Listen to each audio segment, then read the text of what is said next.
Olá, como vai? Tudo bem? E como o seu dia está? Né? Passando aqui nesse vídeo para conversarmos um pouco. E eu meditava aqui na palavra de Deus em João, no capítulo 2, no versículo 13, que fala que Jesus purifica o templo. Estava meditando essa palavra que eu achei muito interessante, que diz assim no versículo 13, né? Em João 2, 13. Estava próximo à Páscoa dos judeus e Jesus subiu a Jerusalém e achou no templo os que vendiam bois e ovelhas e pombos e os cambistas assentados. E tendo feito um azorrague de cordéis, lançou fora todos do templo. Também os bois, ovelhas espalhou e o dinheiro dos cambistas e derrubou as mesas. E disse aos que vendiam pombos: tirai daqui estes e não façais da casa do meu pai casa de vendas. Então, ali os discípulos lembraram, né?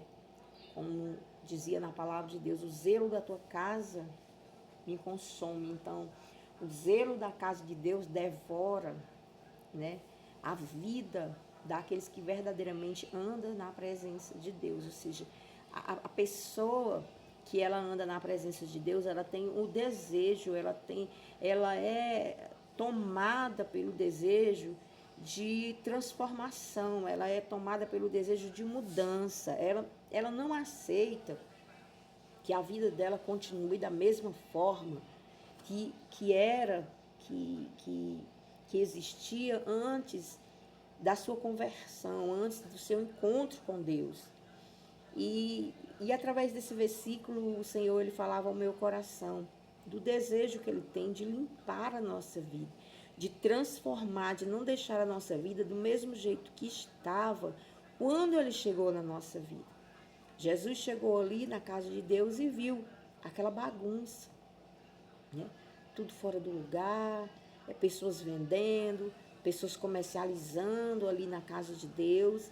E hoje, né, a presença de Deus, o próprio Deus, quando Ele chega na minha e na sua vida, Ele vê muitas vezes tudo bagunçado, tudo errado, tudo ali fora do lugar, tudo de uma forma diferente com que Ele gostaria que estivesse. E ali começa o desejo dele de mudança. E você vê que quando você tem um encontro com Deus, você não consegue mais ser aquela mesma pessoa, aquela mesma mulher, aquele mesmo homem, aquele mesmo jovem. Você deseja que algo aconteça, você está sempre em busca de que algo aconteça. Esse desejo vem do próprio Deus. A Bíblia Sagrada diz que quando Jesus ele entra numa casa, começa a divisão. A primeira coisa que acontece ali é a divisão. Por quê? Porque nem todos se convertem de uma vez só. Nem todos obtêm o mesmo entendimento. E é ali onde já começa a luta, já começa aquela batalha. Porque geralmente você começa só, né? Você começa na sua fé, você começa ali com um novo entendimento, você já não quer mais ter as mesmas atitudes, você já não quer mais ter os mesmos procedimentos dentro da sua casa, você não aceita mais a bagunça, você não aceita mais o pecado, você já não aceita mais nada daquilo que era normal para o mundo, nada daquilo que era natural, você não quer mais as coisas naturais. Por quê? Porque ali você passou a ser uma pessoa espiritual. Nicodemos, o Senhor chegou para Nicodemos e disse: Nicodemos, é necessário que o homem nasça de novo. Então, quando você nasce de novo, é como se você ficasse ali num ambiente, o ambiente que antes era normal para você, você se sente ali um peixe fora d'água. Né? Sabe o peixe? Você tira o peixinho da água, ele fica ali se batendo em busca da água, né? Sufocando ali. Da mesma forma, é um cristão. Quando ele conhece a Cristo, quando ele reconhece seus pecados, os seus erros, quando ele reconhece que ele estava na rota errada e ele pretende agora acertar a sua rota, ali ele não aceita mais viver naquele ambiente de pecado, naquele ambiente de bagunça. Às vezes é prostituição, é fornicação, é vício, bebedeira, né? Uma coisa toda desordenada, então aquilo vai causando um incômodo naquela pessoa, a ponto de que é aí onde começa a guerra, como diz na Bíblia, né? A partir de agora será 2 contra 3, 3 contra 2, pai contra filho, e enfim, as pessoas comecem se baterem de frente umas com as outras, porque elas já não estão mais no mesmo propósito. Você já não é mais aquela pessoa levada pelo que o mundo diz que é para ser. Você já não é mais aquela pessoa levada às suas próprias vontades. Você já não é mais aquela pessoa levada a fazer a vontade da sua carne, a vontade das pessoas. E você passa a ser aquela pessoa que passa a fazer a vontade de Deus, do Espírito Santo de Deus. E é diferente, é completamente diferente. A vontade da carne, a Bíblia diz que milita, é uma guerra. A vontade da carne contra a vontade do Espírito. Então, não é a mesma, não é a mesma. Há uma grande diferença quando você está na presença apenas do mundo normal e depois que você passa a andar na presença de Deus. Começa a existir ali uma grande diferença na sua vida.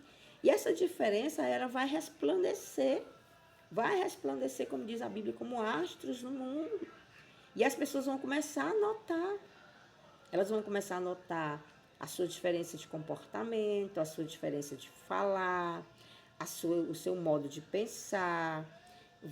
As pessoas vão começar a estranhar, as pessoas vão começar a estranhar você. É normal, isso faz parte. Né?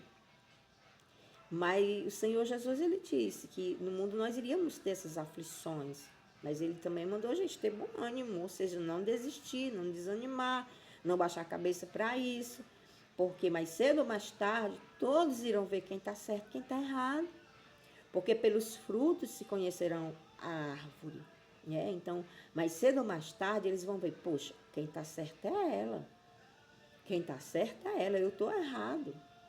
Olha a paz que ela tem. Olha a paz que ele tem. Eu não consigo ter essa paz. Eu não consigo ter essa paz que essa pessoa tem. Em meio aos problemas, a pessoa continua ali, né, estável, sossegada, sorri, brinca. E eu não consigo. Então, a pessoa vai ver, ela vai começar a ver uma diferença na sua vida. Porque essa diferença, ela tá ali, ela acontece, não tem como... A Bíblia diz que não tem como esconder uma luz debaixo de uma mesa. A luz, quando ela acende, ela tem que ficar no lugar mais alto da casa para iluminar toda a casa. Assim é a vida da pessoa, quando ela entrega verdadeiramente a vida dela, os caminhos dela na mão de Deus, na mão do Senhor Jesus. Ela não passa a fazer mais a sua própria vontade. A Bíblia diz, não vivo mais eu, né? Paulo dizia, não vivo mais eu, mas Cristo vive em mim.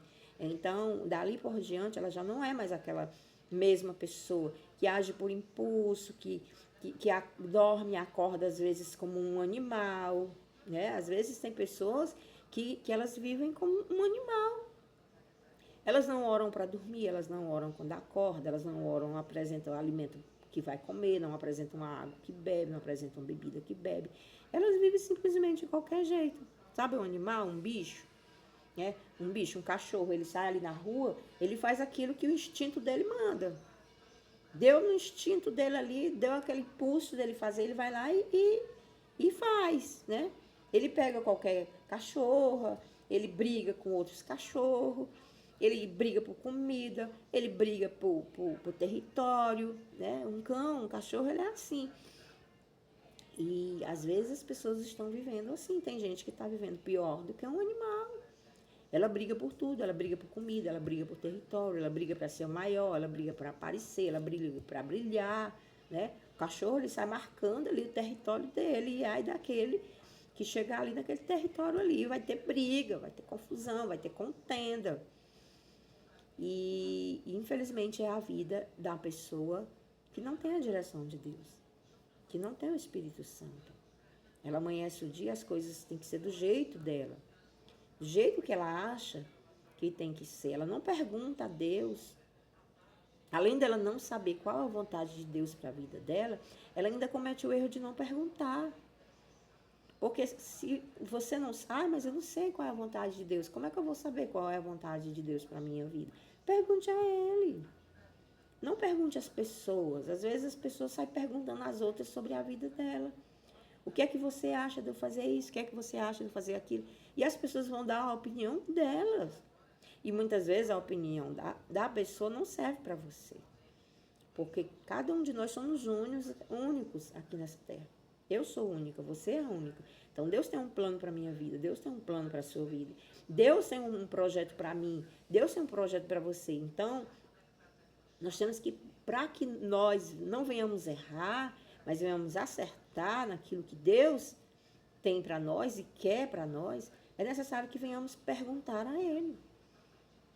A Bíblia diz, se alguém tem falta de sabedoria, pergunte a Deus, que Ele dá a sabedoria e não passa em rosto. Ele não vai sair dizendo para todo mundo aí, ai, a Silvelena veio me perguntar o que é que ela faz da vida. Ai, a Silvelena veio me perguntar qual atitude ela deve tomar nesse caso aqui. Deus não sai falando para as pessoas, mas os homens saem.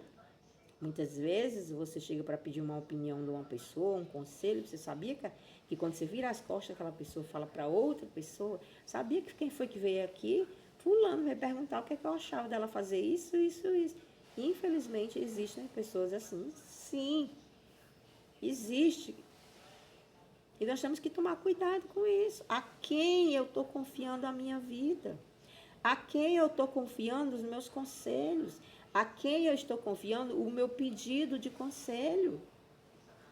Tendo um Deus que é o meu Pai, o meu Consolador, o meu Redentor, o Senhor Espírito Santo, que tem tudo ali para me dar, tem tudo para me ensinar, para que eu vou estar perguntando ao outro o que é que ele acha da minha vida, sendo que a vida é minha?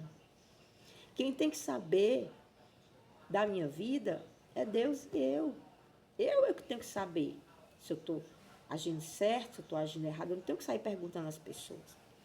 Porque a opinião das pessoas cabe a elas, não cabe a mim. Então, que essa palavra de purificação que Jesus está nos dando hoje,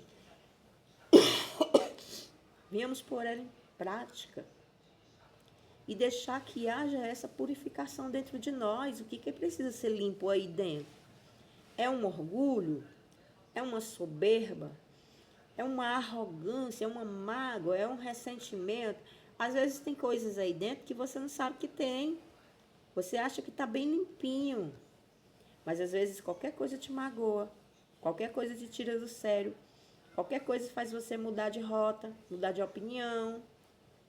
Qualquer coisa. Você tem uma opinião às vezes de fazer algo para uma pessoa, mas ela fizer alguma coisa para você, te magoou, te machucou, aí você já muda a rota. Não, não vou mais fazer.